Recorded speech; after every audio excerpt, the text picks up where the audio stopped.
Praise the Lord. இன்றைய ஜீவப்பம் ரோமர் 8ஆம் அதிகாரம் 6ஆம் வசனம். மாம்ச சிந்தை மரணம், ஆவின் சிந்தையோ ஜீவனும் சமாதானமாம். ஆமேன். பாருங்கள், மாம்ச சிந்தை மரணம், பாவத்தின் சம்பளம் மரணம் என்று சொல்லப்பட்டிருக்கிறது.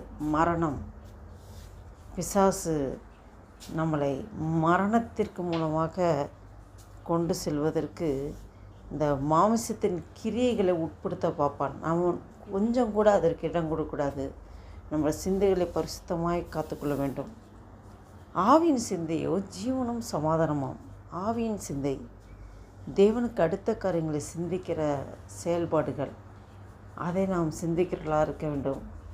தேவனுக்கு ஏற்றவர்களாக இருக்க வேண்டும். ஆண்டவரே, ஹல்லேலூயா, ஆண்டவரே என்னுடைய சிந்தைகளை ஒப்பு கொடுக்கிறேன் ஆண்டவரே என்று சொல்லி ஆண்டு நோக்கி பார்ப்போமா? இதை கேட்டுக்கொண்டு என் அன்பு தேவ பிள்ளைகளை, உங்களோடும் என்னோடும் ஆவியானவர் பேசுகிறார். நாம் முழுதுமாக ஆண்டவரில் ஒப்பு கொடுப்போம். ஜெபம் செய்வோம். அன்பு மிரக்க இந்த பரம தகப்பனையும் என் நன்றியோடு துதிக்கிறோம். ஸ்தோத்திரிக்கு கர்த்தாவே, இந்த 2025 வருடத்தின் ஆண்டவரே அப்பா, ஜனவரி மாதத்தின் 6ஆம் தேதி 6வது வசனத்தை காண கிருபை செய்கிறீர்கள். நன்றி அப்பா. மாமிச சிந்தை மரணம், ஆவின் சிந்தையோ ஜீவனும் சமாதானமாம் என்று சொல்லப்பட்டிருக்கிறது.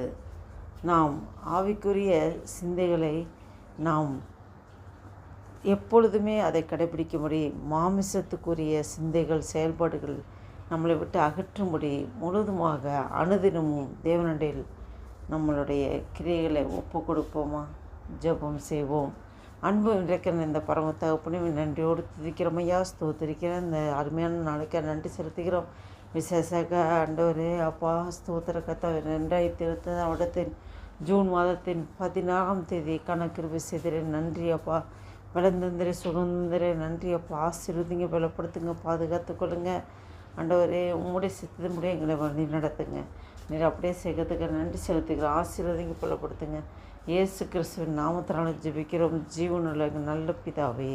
ஆமென், ஆமென்.